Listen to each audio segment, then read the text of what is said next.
네, 입으로 돌아왔습니다. 명주가 줄거리를 읊어주면서 계속 얘기를 해보도록 합시다. 예, 그 다음에 과거에 자신이 아픈 기억이 다시 한번 떠오르게 되고요. 옛날에 스카우트 팀장이랑 이야기하는 거랑 그 다음에 이제 다시 화이트보드에다가 그렇게 붙이니까 오클랜드의 스카우트 팀장이 딱 와가지고 얘기를 하지. 아니 이거는 정말 아니지 않느냐 뭐 격분을 하면서 이야기를 시작을 하고 결국에 빌리비는 Get out, fire! 하고는 나가라고 그러지. 그러고서는 자신이 또 팀을 딱 보기 시작을 하는데 거의 자기가 스카우트를 해서 데려온 애들인데 거의 오합지졸로 보이고 수비도 엉성하고 언론 인터뷰 하는 데도 있어서 짓궂은 질문들을 많이 하게 되지. 이거 팀이 이렇게 해도 돌아가겠느냐 그런 식으로 얘기하고 개막식이 다가오고 자기가 생각한 대로 경기가 안 풀려. 그 다음에 가족과의 재회를 했는데도 그렇게 기분은 좋지는 않지. 성적이 너무 안 좋으니까.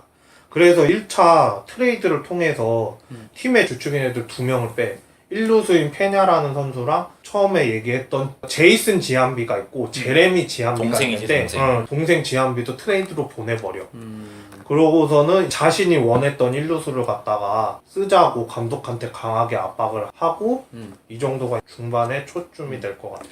그렇게 그 스카우터들이랑 회의 통해서 싸운 다음에 단장이 밀고 나가잖아. 해티버그 영입하고 나서 가족들한테 가서 일을 하잖아. 이혼한 그 가족에 가서. 그 다음에 나오는 장면이 딸이랑 기타를 사러 가. 그래서 거기서 이제 기타 좀 치다가 나를 위해서 노래 불러달라고 딸한테 그러는데 그 노래가 뭐 I'm just a little bit 나나 그 랭카의 더 쇼라고 하는 노래잖아. 근데 그 가사가 영화 내용과 필리핀한테 어울리지. 필리핀한테 너무 꽂히는 가사니까 가사가 대충 어디로 가야 할지 모르겠네. 인생은 위로 사랑의 수수께끼 어디로 갈까 떠나려 해봤지만 혼자선 자신 없어.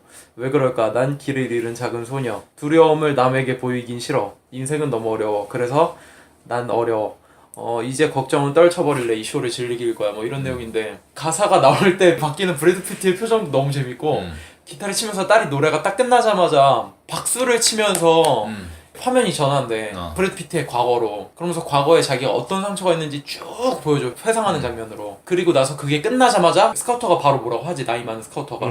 그러고 나서 스카우터 잘라버리고. 그러니까 그 내용이 되게 잘 껴맞춰서 잘 이어져가지고 현재 딸이랑 얘기했다가 딸이랑 관계 그리고 브래드 피트의 과거의 상처 그리고 그 상처와 지금 닥친 현실의 문제 그리고 그걸 어떻게 해결할지에 대한 이 사람의 고독한 혼자만의 싸움 그런 상황이다라는 거를 이렇게 영상으로 잘잘 연결해서 보여주니까 우리도 응원할 수밖에 없는 거지. 브래드 피트의 이 방식에 대해서. 난 이게 아던 소킨의 포장이라고 생각해.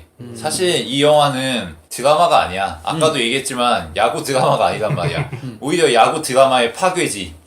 그 전통적인 히어로적인 주인공이 등장하고 자신의 동료들을 규합해서 승리를 거두고 우리는 해냈어 이게 아니란 말이야. 오히려 그런 대상이 될 사람들이 누구야? 스카우터들, 감독들. 이 사람들 어떻게 빌리비니 다 잘라버린단 말이야. 전통적인 야구 드라마의 동료들을 버리는 거지. 그리고 인간적인 관계들이나 이런 걸 모두 파괴해버리고. 그래서 수석 스카우터가 빌리빈한테 그러잖아. 내가 너와의 인간관계이고 정이고 다 집어치고 얘기하는데 너는 쫓겨날 거고 그 다음에 네 인생이 왜 망했는지 네 자식한테 하소연이나 하고 있을 거라고 이렇게 얘기하잖아. 그런 식으로 이 영화는 인간적인 관계나 정의나 모두 파괴하는 영화란 말이야. 오로지 과학과 수학과 수치와 경영 효율성만이 지배하는 영화야. 그러면은 이런 영화는 보통 까여야 된단 말이야. 맞아. 아, 이런 자본주의 사회의 더러운 경영자 같은 이라고 불쌍한 노동자들과 이 근로자들을 자기의 말도 안 되는 그 경영 효율화를 밀어붙여서 다 잘라버린 이 신자유주의 전도사가 이렇게 해서 아담 스미스까지 나오겠다. 아담 스미스. 빌리빈이나 피터 브랜드 같은 인물은 원래 악역으로 나와야 적당하단 말이야. 열심히 야구하려는 선수들과 스태프들을 핍박하고 괴롭히는 수뇌부로 나와야 정상이지. 근데 이 영화에서는 반대란 말이야. 완전히 그 기존의 공식을 뒤집는 거지. 지탄받아 마땅한 인물들이 야구계를 정복하는 이런 인물로. 근데 이렇게 되면 관객들 입장에서 불편하잖아. 아, 우리가 보고 싶은 건 이게 아닌데. 그래서 아던 서킨이 영화의 그 주제는 그대로 끌고 가면서도 관객들을 불편하지 않게끔 할 만한 그런 드라마적 요소를 곳곳에 배치한 거지. 궁금한 게 그래서 빌리빈이 과거에 진짜 그런 선수였어? 그런 선수였지. 그런 아픔이 있던 사람이었어? 그렇지. 유망주긴 유망주였는데 거기서 5툴 플레이어라는 말을 하는데 여기서 툴이라는 게 말하자면 신체적인 재능을 말해. 뭐 뭐 힘이라든지 스피드라든지 뭐 이런 것들. 공수주가 다 다니는 그래서 거지. 5툴이라고 하면은 신체적인 재능은 완전히 갖고 있는 선수야. 어. 물론 기술적인 요소나 노하우 이런 거는 좀 별개지. 근데 빌리비는 그런 재능을 모두 갖고 있었지만 성공을 못한 선수였던 거야. 그리고 영화에서도 그걸 그대로 보여주는 거지. 그러니까 이거는 자연스럽게 스카우터들이나 기존 야구 관계자들, 야구에 대해서 자신들이 전문적으로 알고 있다고 생각했던 사람들에 대한 비판으로 이어지는 거지. 그렇게 5툴 플레이어라고 해봤자 망하잖아 라고 하는 거에 대한 이런 비판? 그리고 사실 빌리빈이 5툴 플레이어를 싫어해. 그래? 왜냐하면은 이런 놈들은 가성비가 나쁘다 이거야. 다재다능하고 다 잘하니까 그런 놈은 당연히 비쌀 거 아니야. 근데 실제 효율성은 하나 두 개에 특화된 놈들이 더 가성비가 좋을 수 있다 이거지. 그 점에서 빌리빈이 5툴 플레이어를 싫어하기도 하거든 실제로. 실제로? 그게 영화에서는 직접적으로 드러난 건 아니지만 실제 빌리빈의 그런 성향과 맞물리면서 관객에게는 좀 재미로 다가오는 거지. 그러니까 아까 전에 얘기했던 출혈이라는 게 그게 부각이 되는 게 그거라니까. 그거 하나만 딱 놓고 계속 보는 거 아니야. 그리고 마무리 투수 같은 경우에는 얘기를 하면은 삼진을 잡아내는 능력을 갖다가 높이 사고 되게 망측한 투구 폼이라고 그러는데 그때 당시에 김명현의 그 언더핸드 쓰고. 거의 천연기념물이었거든. MLB 자체 내에서. 핵잠수함? 그렇지. 그런 거 때문에 애들이 헷갈리니까 갑자기 밑에서 위로 공이 떠오르고 그러니까 원래는 위로 가다가 아래로 떨어지는 게 훨씬 더 많잖아. 일반적으로는. 그런 것 때문에도 그랬었고 스카우터들하고 빌리빈이 같이 앉아있는 데에서 처음에 스카우터들이랑 얘기하는 거 보면은 자기네들끼리 얘기하는데 선수 뽑는 거 보면 되게 웃겨. 걔가 외모가 좀 준수하긴 하지. 걔가 좀 안타 좀 치지 않나? 여자친구가 별로야. 여자친구의 뭐 관계야 뭐 그렇게 얘기하고 심지어는 그러니까 6주 뒤에 다시 빌리빈이 두 번째로 딱 들어왔을 때도 똑같은 이야기 하잖아. 붙여놓은 거는 되게 많은데 보드 앞에서 결국에는 실속이 없는 거 아니야. 결국에는 나중에 빌리빈이 붙인 대로 선수들이 뽑혀지고 진행을 해 나가잖아. 그런 거 보면서 진짜 카리스마 쩐다 이렇게 느끼는 것도 있고 뭔가 타개하고 싶어서 개혁을 하고 싶어서 사람들한테는 안전주의가 있긴 한데 좀 그런 거 타파하자는 모습에서 희열을 느끼긴 하거든. 그 초반 얘기를 잠깐 하자면 아노소킨이 얼마나 각본을 잘 짰는지에 대해서 아까 스미스도 방대한 정보를 되게 빠른 시간 안에 쉽게 설명해준다 그랬는데 브래드 피트의 그 과거의 상처라는 거는 사실 공감하지 못할 수도 있고 엄청나게 방대한 분량의 이야기였을 거 아니야. 근데 그걸 더 쇼는 되게 유명한 팝송이잖아. 그 쉬운 팝송을 하면서 그치. 감정이입을 하니까 관객들도 쉽게 받아들이게 되는 거지. 그래서 제가 그런 상처가 있는데 또 거기다 스카우터가 툭툭 찌르니까 브래드 피트도 지금 자기가 갖고 있는 생각, 니네들이 마음대로 스카우트 해가지고 지금 이 꼴 난 게 나 아니냐, 더 이상 나 같은 놈 만들 거냐라고 하는 이 사람이 왜 이런 선택을 했고 왜 이렇게 과감한 선택으로 밀어붙이는지에 대한 설명까지 되게 방대한 분량인데 정말 짧은 시간에 딱 보여줘가지고 난 이 장면이 정말 괜찮은 장면이었다고 생각을 해. 근데 그 노래 부르는 게 한 몇 초 정도 나왔지? 노래 부른 거? 그래도 좀 길게 나와서 한 30분 그러니까 했어. 따라고 장면이 계속 있었기 30분 때문에 그 시퀀스 따져보면 한 5, 6분은 넘을걸? 그래? 딸이 바로 튀어나와서 노래만 부르고 들어가는 게 아니기 때문에 아니 그게 아니라 깨알 팁으로 그 저작권에 그 몇 초 정도 부르는 거 있잖아. 그게 금액이 30초인가? 그래 영화에서? 부르면은 그게 따로 제작비 같은 데에서 영화에서? 그게 좀 나간대. 30초 넘게 불렀어. 그러면 나갔었겠네. 낫겠지. 하여튼 그리고 한 10초 정도 부르면 안 나가. 그리고 그 스카우터를 자르는데 실제로는 자른 게 아니라 스카우터가 다른 데 좋은 데로 영입을 갔다 그러더라고. 원래 실제적인 이야기는 좋은 그런 제의를 거지. 받아서 간 거지. 좋은 제의를 받아서 갔고 거기서 이제 단장 자리를 약속을 받고 갔다 그러더라고. 그리고 사이가 좋았나 안 좋았나 모르겠는데 뭐 10년 뒤에 다시 빌리빈이랑 그 스카우터랑 봤는데 뭐 사이 좋은. 사실 오클랜드로 갔다고 하지. 지금 이때가 2002년도고 지금 10 몇 년이 지났으니까. 30년 넘었으니까. 이 스카우터들과 빌리빈의 대립에서도 보이는 게 이게 역시 야구에 대한 부정이고 야구 인생에 대한 부정이란 말이야. 스카우터들의 그런 인습적이고 전통적인 평가 방식에 대한 부정이기도 하지만 빌리빈 자기 자신에 대한 부정이기도 하지. 나의 야구 인생은 틀렸어. 난 이랬어야 돼. 라는 거를 끝까지 밀고 나가는 거 아니야. 근데 보통 일반적인 야구 영화 같으면은 추억팔이 하기 쉽거든. 내가 선수 시절에 비록 실패를 했지만 그거는 운이 없어서지. 나에겐 분명 재능이 있었고 이걸 성공할 수 있었어. 이런 마인드를 바탕으로 자신과 비슷한 선수를 선발할 수도 있는 거잖아 사실. 어떻게 보면 인지상정이잖아. 자기의 그 젊은 날이 전부 잘못됐다고 인정할 수 있는 사람 별로 많지 않잖아. 근데 스카우터들과의 대립을 통해서 극명하게 보여주는 거지. 얘들의 야구 인생은 틀렸고 30년, 40년 야구에 바친 인생은 아무것도 아니고 나 역시 마찬가지다. 이게 영화에서 적나라하게 드러나진 않지만 어떻게 보면 굉장히 섬뜩하다면 섬뜩한 거지. 초반에 좀 설명을 안 했는데 현수막을 내리잖아. 선수들의 현수막을 내리는 광경을 피터가 보는 거 보면은 딱 감독이 의도한 게 거기에서 부각이 잘 된 것 같아. 그냥 나는 이렇게 해서 이야기 이끌고 갈 거야.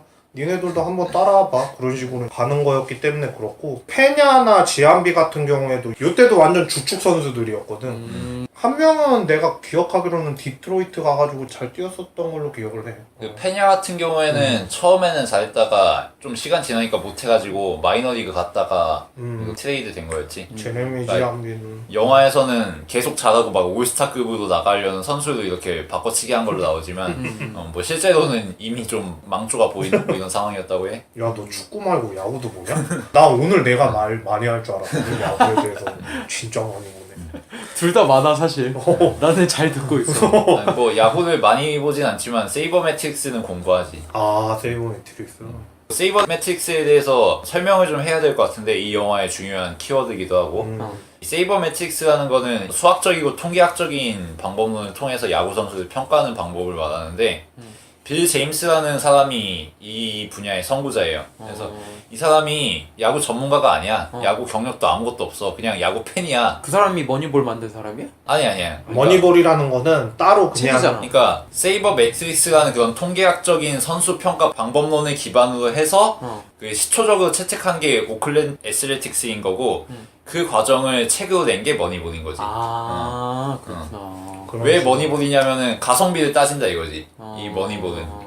근데 아무튼 이 빌 제임스라는 사람이 뭐라 그랬냐면은 예를 들어서 이런 게 있어. 사람들은 몸 날리고 어려운 동작으로 볼 잡아내고 이러면 수비 잘한다고 하지만 실제로는 진짜 수비 잘하는 거는 타구 위치를 이미 예상하고 계산해서 그 타구가 오는 방향에 서 있는 놈이 진짜 수비 잘하는 거다. 그치. 근데 그런 놈은 그냥 평범하게 글러브로 잡아내기 때문에 주목받지 못한다는 거야. 실제로는 묵묵히 잘하는 애들. 실제로는 몸 날리고 이런 놈은 존나 수비 못한 건데 칭찬받고 저렇게 가볍게 잡아낸 놈은 칭찬 못 받는다고.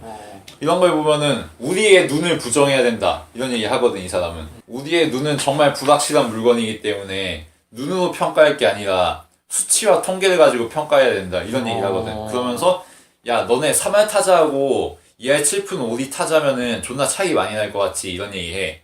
3할 타자면은 리그에서 수익권의 강타자고 2할 7푼 5리면은 그냥 평범한 타자야. 근데 니들이 만약에 15경기를 본다고 쳐. 그럼 15경기에서 2할 7푼 5리의 타자가 3할 타자보다 안타를 많이 칠 확률은 40%가 넘는다고 이런 얘기를 해. 그 말은 뭐야? 15경기 보는 놈이면 꽤 그래도 야구 많이 보는 놈이야. 근데 그 놈조차도 자신이 본 15경기만 가지고서 선수 평가를 완전히 거꾸로 할 수 있다 이거지. 2할 7푼 5리의 평범한 타자를 3할짜리의 강타자보다 높게 평가할 수 있는 가능성이 있다 이거야. 그게 눈의 착시 효과라는 거고 그렇기 때문에 눈을 믿어서는 안 된다는 거고. 그래서 통계와 이 수치를 수집하지 않고서는 야구 선수를 평가할 수 없다는 이게 기본적인 빌 제임스의 마인드였거든. 이게 사람들에게 유행하게 된 거야. 이게 설득력이 있으니까. 그래서 이런 오클랜드의 머니볼 같은 프로젝트도 시작하게 된 건데 그 점에서 야구 역사에서 굉장히 유의미하다고 할 수 있겠지. 내가 더욱더 쉽게 얘기를 해주자면은 게임 중에서 축구 쪽 만약에 좋아하시는 분이라면 FM이라는 게 있어요. 풋볼 매니저라고 있죠. 거기에서도 수치로 보고서는 계산을 해가지고 악마의 게임이라는 이유가 그걸 다 비교 분석해가지고 애들을 배치를 해야 돼. 그런 것도 똑같고 그리고 심지어는 야구 매니저라는 게 게임이 있어요. 그것도 다 수치를 보면서 그걸 갖다가 다 일일이 설정을 해야 돼. 그러고서는 하는 거랑 똑같은 거지. 내가 단장이 되는 것처럼 느끼게끔 해주는 그런 게임들 통해서도 이 얘기랑 똑같거든. 어차피 그 수치라는 게 다 들어가. 데이터가 들어가고 그거를 기반으로 해서 게임을 하는 거기 때문에 그걸 갖다가 쉽게 이해를 했으면 좋겠어요. 만약에 아, 조화를 한다면. 이 지금 약간 머니볼 같은 이 상황은 뭐지? 한국 남자 아니랄까봐 지금 뭐야? 스포츠는 아니 야구 얘기만 쫓아가고 있어. 우리 영화 얘기하러 왔지. 야구 얘기하러 온 거 아니라고. 머니볼에서도 야구 안 보여주고 시작. 선수 영입만 보여주는데. 난 얘가 이렇게 얘기 많이 할 줄 몰랐어. 다시 머니볼로 돌아오자면은 머니볼이 야구 드라마와 야구 인생을 부정하는 영화잖아. 근데 이게 그 세이버매틱스의 인연과 맞는 거지. 네 눈을 부정하다. 네 눈을 부정하다는 게 결국 네 인생을 부정하다는 거 아니야. 이 영화에서도 보면은 빌리빈이 야구 경기를 시청 안 해. 맞아요, 신기하네. 물론 이 영화 내에서는 빌리빈이 뭐 자기 스스로 말하기를 나는 부정 탄다고. 뭐 부정 탄다 혹은 징크스. 선수들과 거리를 둬야 되기 때문에 그런 거다 뭐 이런 얘기도 하지만 실제로 이 머니볼 책에서는 이렇게 얘기하거든. 경기를 직접 보면은 자기가 본 결과에 현혹되고 자신이 본 내용을 토대로 선수들을 과대평가하거나 과소평가할 수 있는 맞아. 위험이 있기 때문에 맞아. 일부러 경기를 안 보는 거다라고 아예 얘기를 하거든. 이게 말하자면은 자기 자신에 대한 부정이고 자신을 그냥 컴퓨터로 만드는 영화잖아. 이 점에서 이 영화는 야구 영화가 아니라 SF 영화에 가까운 거지. 과학 영화고. 이제 SF까지 나온다. 말하자면 자신은 인간이 아니라 기계로 만드는 작업을 수행해야 되는 사람에 대한 얘기인 거잖아. 이게 굉장히 재밌는 거지. 그 다음 이야기로 넘어가자면은 빌리가 피터랑 같이 해가지고 선수단 애들을 만나고 너무 성적이 안 좋으니까 홍군형을 내지 그냥. 이 소리 한번 들어보려고. 패배의 소리가 이런 소리라고. 조용히 있어보라고 한번. 그런 것부터 시작해가지고 선수들 일일이 만나가면서 데이터로 기반을 해서 장점들을 이야기해주고 37살의 데이비드한테 주문을 하지. 데이비드 저스티스. 팀을 추스러보자. 너의 장점을 극대화시켜보고 싶다. 나는 다 써보고 싶다. 그런 식으로 얘기를 해서 팁을 재정비하고 계속 결과물이 갑자기 좋아지기 시작을 하면서 후반기서부터 결국에 와일드카드 선두를 4경기 차로 따라잡게 되고 너무 성적이 좋아지다 보니까 거기에다가 추진력을 더하려고 2차 트레이드를 시도하게 되지. 그 2차 트레이드를 통해서 리카르도 링콘이라는 선수를 갖다가 데려오게 되고 아쉽지만 26명이 주축이 돼야 되기 때문에 마그난테라는 선수를 내보낼 수밖에 없는 선택이 찾아오고 그러는 와중에 오클랜드의 연승이 하나 둘씩 늘어나면서 19연승까지 하게 되고 언론에서 갑자기 주목도가 확 올라가게 되지. 그 과정에서 보면 오클랜드가 연패하는 게 보이잖아. 그러니까 구단주가 아니 이거 연패하는데 어떻게 된 거냐. 팀 망하는 거 아니에요. 이러는데 빌리비는 구단주에게는 우리 잘 돼가고 있는 거다. 걱정할 거 없다. 우린 이미 예상했다라고 얘기하지만 실제로는 자기 자신도 굉장히 불안에 시달리잖아. 이러다가 망하겠다라는. 딸이 그 주제에 대해 얘기해도 좀 민감하게 받아들이고 그 경기를 보다가 TV를 집어던지고 패배한 날에 선수 라커룸에 쳐들어갔다가 지안비가 댄스하는 거고 빡쳐서 애들에게 질타를 하고 근데 이게 사실은 드라마적 요소거든 말 그대로. 맞아. 만약에 이거를 정말 기계적이고 리얼에 가깝게 그렸다면은 아마 이런 식이 됐겠지. 팀 성적은 곤두박질 치고 있지만 빌리비는 진짜 여유 있는 거야. 아 이거는 통계상으로 보면은 지금 우연히 그냥 패배 많이 한 거지 표본이 쌓이면은 평균으로 회귀하기 때문에 자연스럽게 우리 승률이 올라갈 거다 하고서 여유 있게 기다리는 이런 스토리가 돼야 원래는 좀 더 리얼하거든. 근데 그러면 재미가 없잖아. 그치 영화가 아니지. 빌리비는 좀 더 갈등하고 걱정하고 불안에 사로잡힌 인물로 보여야 되잖아. 실제로 그렇게 해왔고. 그래서 이런 드라마적 요소들을 몇 가지 배치한 건데 상당히 적절했던 것 같아 내가 보기엔. 이거 보면서 딸애한테 하는 이야기가 네가 타는 비행기가 추락할까봐 걱정하고 있었어. 뭐 이런 식으로 얘기하는데 거기에서 조금의 피식피식이 나오기도 하고 드라마가 아니라고 하긴 하는데 드라마적인 요소가 그래도 조금은 들어간 게 아닌가라는 생각이 드는 거는 물론 실하기는 하지만 극적 요소를 조금씩은 넣고 싶어하는 감독의 의도가 보여. 오클랜드라는 팀 자체가 데이터 야구로 갖다가 뜨고 있었기도 했고 언론도 처음에는 당연히 야구는 데이터로 기반하는 그런 스포츠가 아니다. 이게 본능과 뭐 육체적인 뭐 그런 쪽으로 많이 이야기를 하거든. 근데 나중에는 또 돌아서잖아 언론이. 언론도 한 번씩 까는 것 같아 그런 거 보면은. 너무 얘네들이 왔다리 갔다리 하는 거 아니냐. 좀 지속적인 게 없고 뭐가 한 번 빵 터지면은 그것만 쫓아가는 그런 것만 보여주는 게 있다라고 이 영화에서 얘기를 또 해주는 것 같더라고. 오클랜드가 승률을 시즌 초반부에 승률이 곤두박질 친 게 상당히 재밌는 게 이게 실제로도 물론 있었던 일이거든. 근데 이게 오클랜드가 못해서 혹은 팀이 정비가 안 돼서 혹은 선수들이 훈련한 결과가 아직 안 올라와서 그런 거일 수도 있어. 근데 실제로는 그런 게 아닐 수도 있거든. 예를 들어서 이런 통계가 있어. 축구에서 20개 구단이 있어. 이 팀들의 모든 전력을 다 똑같이 설정을 해놔. 그런 다음에 시뮬레이션을 돌려. 근데 전력이 똑같이 설정돼 있는데도 결과는 다르다는 거지. 1위 팀은 승점이 67점이야. 근데 하위 팀은 승점이 31점이야. 이게 축구 관련 수학을 전공하는 교수가 시뮬레이션을 한 결과거든. 실력은 똑같이 설정을 했는데 결과는 어떤 팀은 67점이 나오고 어떤 팀은 31점이 나와서 강등이 된다. 이 말은 뭐냐? 축구라는 게 실력이 전부가 아니라는 거지. 운이 상당히 지배하는 스포츠라는 거지. 맞아. 운에 대한 이야기. 근데 야구도 마찬가지거든. 야구도 실력만으로 그 결과가 나온 게 아니라 운에 의해서 결과가 나오는 거란 말이야. 어느 정도는. 그러니까 이게 장기적으로 표본이 쌓이고 100경기, 200경기가 되고 이러면은 당연히 실력대로 흘러가지만 초반부에는 경기 수가 몇 개 없잖아. 10경기, 20경기, 30경기, 50경기 이 정도로는 정확한 평가가 안 나온다 이거지. 그 말은 뭐야? 이 사람들이 한 달 동안, 두 달 동안 경기를 보고서 아, 이 새끼들은 존나 야구 못하는 새끼들이다. 이 팀은 안 돼, 안. 뭐 이렇게 얘기를 하지만 실제로는 안 그럴 수도 있다는 거지. 그 점에서 자신의 눈을 부정하고 자신의 인생을 부정해야 된다는 이 영화의 테마가 좀 보이는 거고. 그리고 여기에서 트레이드된 링컨에 대해서 잠깐 설명을 하자면은 첫 번째에서도 거론이 되거든. 얘 데려오고 싶다 그렇게 얘기를 하다가 이제 두 번째 트레이드 통해가지고 자기네가 좀 잘 나가고 있으니까 링컨을 데려오겠다고 하는데 2차 트레이드인 이번 링컨 트레이드 같은 경우에는 난 이거는 거의 클립을 한 8번 9번은 돌려서 본 것 같아. 그러니까 샌프란시스코랑 다른 쪽 팀이랑 해가지고 트레이드를 어떻게 할 거니 그게 머리 싸움이거든 또. 그래가지고 확실히 이해해보려고 여러 번 돌려보긴 했었는데 결국에는 삼각 트레이드에서 그때 당시에 샌프란시스코가 베르본즈라고 하면 사람들 거의 다 알 거야. 물론 약쟁이로 나중에는 치부받긴 했는데 어쨌든 간에 통산 홈런 기록 1위거든. 그 사람이 건재했던 그때 당시였거든. 그 샌프란시스코라는 데가.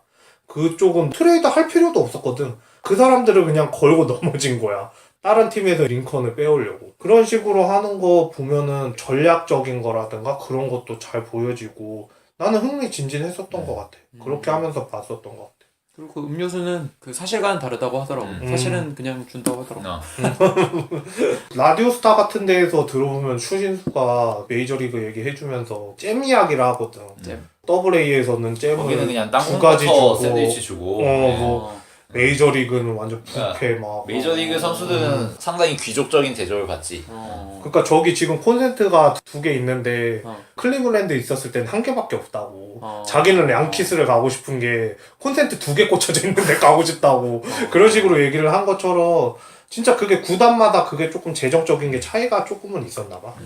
이 정도로 얘기하고 마무리로 아예 그냥 쭉 갈게요. 네. 운명의 2002년 9월 4일이 다가오게 되고 이때가 20연승을 도전하는 그 날이었는데 아내와 딸의 전화통화로 인해 가지고 2군 리그를 보려고 가려다가 홈구장으로 가서 직접 지켜보게 되는데 11대 0으로 앞서 있는 상황이었는데 도착을 하자마자 야수진들이 실수를 하고 실책하고 그러다가 결국에는 빌리빈이 트레이닝장으로 들어가잖아. 근데 또 11대 11로 비기기까지 또 했네. 그러다가 질질 끌다가 결국에는 해티버그의 한 방으로 오클랜드가 아메리칸 리그 최초로 20연승을 기록하게 되지.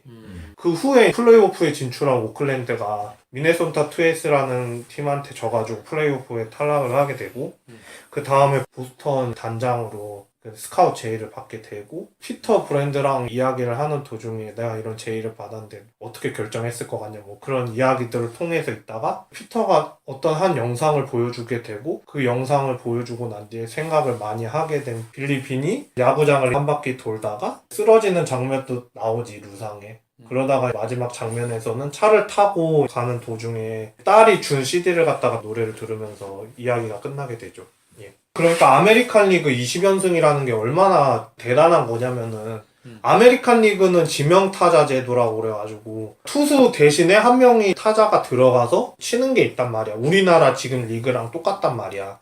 근데 내셔널 리그 같은 경우에는 그냥 투수가 그냥 타자까지 직접 해. 이게 얼마나 큰 차이냐 하면은 타격적으로 큰 차이가 나지. 확실히 야수만 하던 애들이 한 명 더 들어가게 되면은 타력이 더 세질 거 아니야. 그러니까 그만큼 변수가 많은 데가 아메리칸 리그거든. 그리고 또 내셔널 리그보다도 확실히 더 강할 때가 많았고. 그런 곳에서 20연승을 했다는 거는 그리고 또 한 가지 얘기를 해주자면은 보통 1선발에서 5선발을 둔단 말이야, 투수를. 근데 1선발 같은 경우에는 당연히 에이스를 집어넣겠지. 근데 그 에이스를 4번이나 넘어선 거야. 20연승을 했다는 그 자체는. 엄청나게 대단한 기록이기도 하고 우리나라에서도 18연승까지밖에 못했거든. 작은 리그이긴 하지만 김성훈 감독이 SK 있었을 시절에 이 한 리그에서 20연승을 한다는 거는 팀 스포츠 내에서는 엄청나게 대단한 그런 사건이지. 축구에서 아스날이 전에 무패로 우승한 적이 있었지 않았나? 프리미어에서? 뭐 승점은 90점밖에 안 되긴 했지만 그런 식으로 엄청나게 대단한 수치란 말이야. 그리고 요거는 야구가 완전히 드라마를 써줬지 그냥. 실제적인 내용도 그렇고 크리스 프렛하고 해티버그랑 너무 닮은 것도 있었긴 했는데 너무 극적인 반전 드라마일 수밖에 없으니까 에이 저거 짜는 거 아니냐 그런 말이 많이 나왔으니까 몰랐던 사람들은 그만큼 진짜 그때는 드라마였거든. 그때 연출 보면은 그것도 되게 멋있어. 해티버가 딱 쳐갖고 홈런처럼 이제 촥 날아가는데 그치. 그걸 브래드 피트가 공을 보는 것 마냥 이렇게 탁 쳐다보잖아. 사실 TV에 보는 거긴 하지만 그 순간이 정말 그 맞아요. 연출도 어우 좋았지. 그러니까 이 영화의 장점 중 하나가 뭐냐면은 결국 야구를 직접 하는 장면이 후반부에 거의 배치돼 그치. 있고 웬만하면 거의 실제 경기를 갖다 써서 영화를 진행한단 말이지. 근데 브래드 피트가 홈구장에 와서 볼 때도 그렇고 다 보여주지 않아. 만약에 우리나라였으면은 헬리콥터가 전체 그 모습을 보여주고 관중석을 한번 쫙 비춰준 다음에 심판이 뭐 아우 막 이러면서 막 이렇게 하고 야구 진짜 그 내용을 다시 리와인드해서 연출을 해서 근데 그렇지 않았다는 점이야. 그러니까 일부분만 보여줘. 그치. 그리고 그 브래드 피트를 피터의 눈으로 다시 바라보고 아 그런 모습들이 계속 상상하게 만든다는 거지. 그런 점이 오히려 그 영화의 질을 높이는 게 아니었나 싶어. 그리고 중요한 장면은 어쩔 수 없으니까 넣긴 넣었는데 그 넣은 것마저도 관중들이 어거지로 좋아하고 그런 장면을 굳이 안 넣었단 말이야. 엑스트라 쓰고 막 이런 식으로. 그런 거는 근데 그게 굉장히 효과적이었다고 봐. 그리고 플레이오프 끝난 다음에도 더가웃에 오클랜드 그 유니폼 같은 거하고 마크 같은 게 점점 불이 꺼지면서 없어지잖아. 그런 장면도 굉장히 효과적이고 굳이 야구를 다시 재현하지 않고 배우들한테 억지로 야구 유니폼을 입히게 하고 엑스트라한테 억지로 관중인 척 하지 않고도 더 효과적으로 보일 수 있었다는 점이 굉장히 높이 사는 어설프지 않을 수 있으니까 맞아.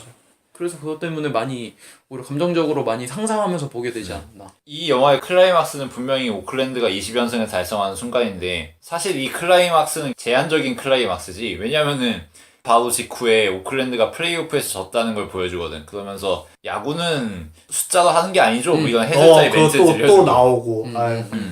이게 상당히 잘 짜여진 게 보통의 그냥 일반적인 스포츠 드라마 같으면은 그 실패한 부분 부각 안 시키거든. 그냥 오클랜드 20연승 했다 짱짱맨 뭐 이러고 끝난단 말이야. 보통. 짱짱맨. 퍼펙트 게임이 그래서 우리나라. 근데 여기서는 이 20연승 한 게 클라이막스지만 이게 사실은 성공으로만 이어지지 않았다는 걸 보여준단 말이야. 그러면서 이 영화의 전체적인 주제와는 반대되는 의문을 던지는 거지. 이런 과학적이고 수량적인 접근만으로 성공을 할 수 있겠냐라는 비아냥 섞인 이런 대화를 들려줌으로써 엔딩까지 나가는 데 있어서 발판이 되어주는 거지 이게. 이 멘트가 들어감으로써 엔딩의 의미가 있어지잖아. 브래드 피트가 자신이 이룬 게 뭔가 회의하고 있고 그에 대해서 피터 브랜드가 당신을 해낼 만큼 해냈다는 거를 영상을 통해서 보여주고 이게 그 멘트가 들어감으로써 호응이 되는 거잖아. 이게 참 각본에 있어서 참 정교하게 잘 짜인 것 같아. 그러니까 이 머니볼이라는 것 자체가 결국 선수를 돈으로 판단할 수밖에 없는 거잖아. 근데 그게 사실 인문학적으로 보면 이게 얼마나 잔인한 일이야. 잔인할 수밖에 없지. 그런데 어쩔 수 없이 그 프로라는 그게 붙기 때문에 어쩔 수가 없는 것 같아. 그러니까 빌리비는 여기서 다크 히어로지 어떻게 말하면. 그리고 실제적으로 그 선수들을 자르는 모습도 그 다크 보여주고 히어로잖아. 이게 다냐? 이렇게 물어보면 네 이게 답니다 이러면은 알겠다 나 갈게 이러면서 가버리잖아 그냥 선수들은 크게 만지니까. 근데 머니볼의 한 측면이라는 거를 부정하지 않는 거지. 음. 굳이 뭐 우리 머니볼 짱짱맨 우리 20승이나 했음 우리 뭐 우리 짱짱이 뭐 이런 식으로 안 나가잖아. 짱임 막 그러니까 말 그대로 현실이고 결국 인생이 걸린 문제잖아. 나뿐만 아니라 여러 사람들의. 그래서 감독이 이렇게 우리들한테 질문하고 선택하는 게 너무 잘 만들었다고 생각을 해. 그리고 거기서 비유적으로 들잖아. 2군 리그에서 어떤 뚱뚱한 선수가 홈런을 쳤는데 홈런인지도 모르고 2루까지 달려갔다가 이거 안 될 것 같은 게 다시 1루로 돌아오니까 너 홈런 쳤다고 빨리 다시 가라고. 그렇지. 2루 달리는 데 있어서 공포감이 있어서 1루에만 항상 머무르던 선수. 그러니까 자기가 얼마나 성공을 했는지 자기 눈으로 인식 못하고 다시 되돌아왔는데 알고 보니 대박이었다는 건지. 그러니까 머니볼 자체에 대해서 감독이 얘기하고 싶은 거는 브래드 피트가 결국 아무리 자기가 뭐 플레이오프에서 떨어지고 뭐 어떻게 해도 성공한 건 맞긴 하다. 근데 그거에서 안 끝나는 게 음악이 나오면서 영화가 끝나지. 그 음악의 내용은 뭐 인생은 뭐 사랑의 수수께끼 미로 나 어떻게 해야 될지 나는 몰라 그래도 이 쇼는 즐겨볼래 뭐 이런 식으로 끝나잖아. 그러니까 이 머니볼이라는 게 더 효과적이고 좋은 경영 방침 그렇게 생각할 수는 있어. 근데 이게 좋은 건가? 인문학적으로 봤을 때 사람의 돈으로서 매기는 그 측정 방법이 좋은 걸까? 나쁜 걸까? 모르겠지만 그거는 우리들한테 맡기고 영화 마무리 짓는다는 것 자체가 어느 한쪽으로 치우치지 않아서 너무 마음에 들었어. 보스턴 얘기를 또 해야 될 것 같은데 보스턴의 제의를 받았잖아. 이제 두 번째 선택의 기로에 서였던 거지. 영화적으로 봤을 때는 자신이 선수였을 때랑 단장이었을 때랑 거기에서 스미스가 얘기를 했던 것처럼 자기가 실패했었던 거를 먼저 인정을 했었기 때문에 두 번째에서는 자신은 또 과오를 범하지 않으려고 보스턴의 제의를 거절하지.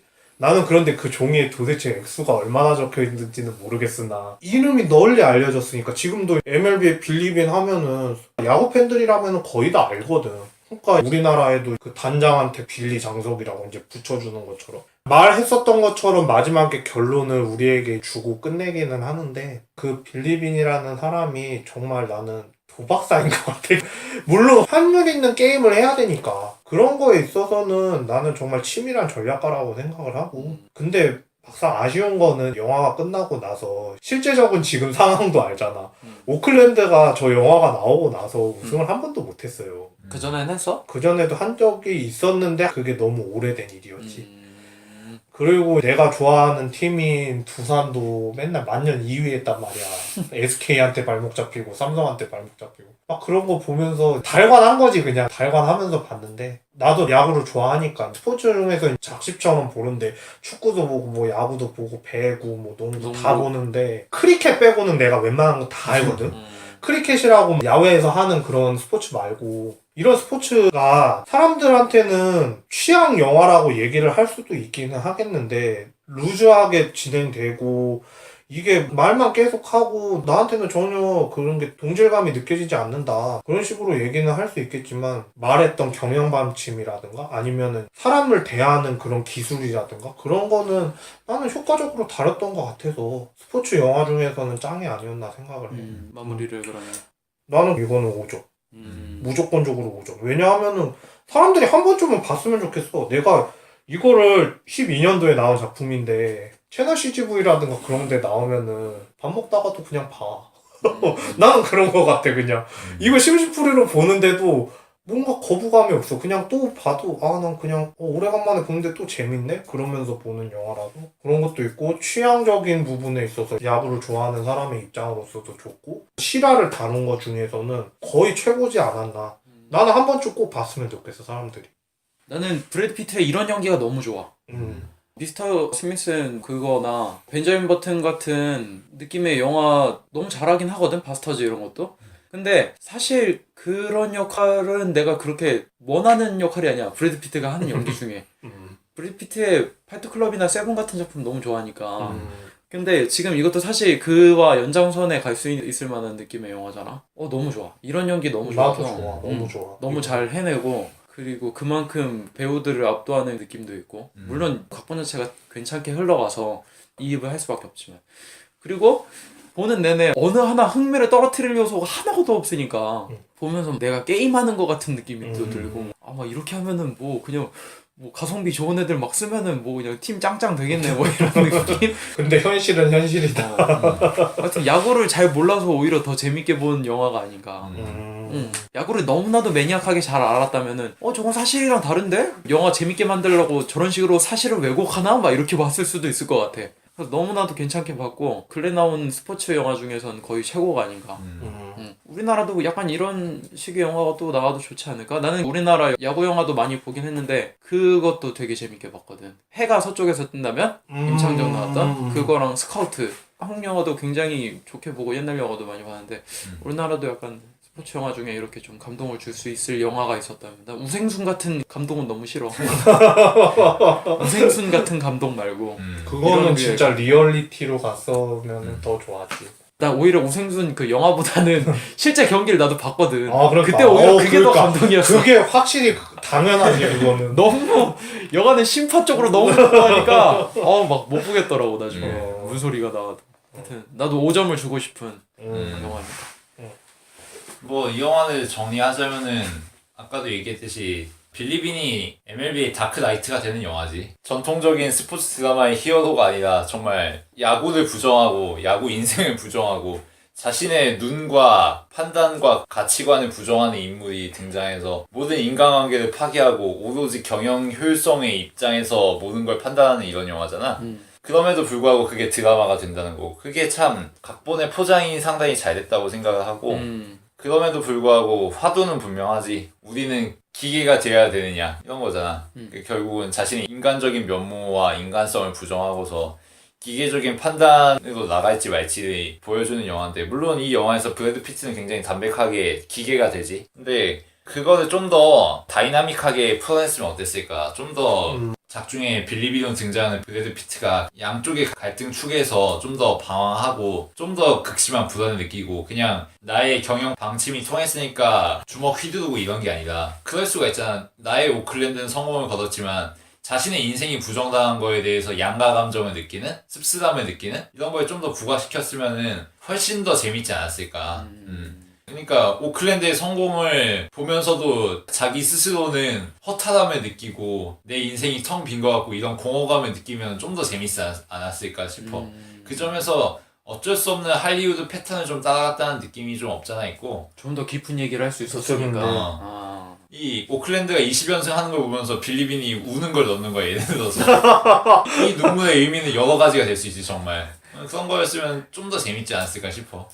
그래서 좀 더 입체적이 될 수 있는 갈등은 약간은 머니볼의 성공 스토리로 좀 넘어간 측면이 있지 않나 싶어서 약간은 아쉬움이 있고 그래서 4점 정도로 마무리하겠습니다. 4점이 굉장히 높네. 가끔 어떤 영화를 보게 되면 우리가 나름 이렇게 모여서 이러면 좋다 저러면 저랬으면 어땠을까 저런 면은 저래서 저런 의미인 것 같다라는 식으로 막 우리 나름대로 머리를 굴려가면서 좋다느니 나쁘느니 얘기를 많이 하는데 가끔씩 두말할 필요 없이 너무 좋은 영화들이 가끔 있었던 것 같아요. 말이 필요 없었어요. 저에게는 그랬던 영화 중에 하나가 아니었나. 그래서 우리가 전문가는 아니지만 말은 막 있어 보이게 포장하고 막 얘기를 하고 싶어도 네, 오늘 얘기를 못 하겠어.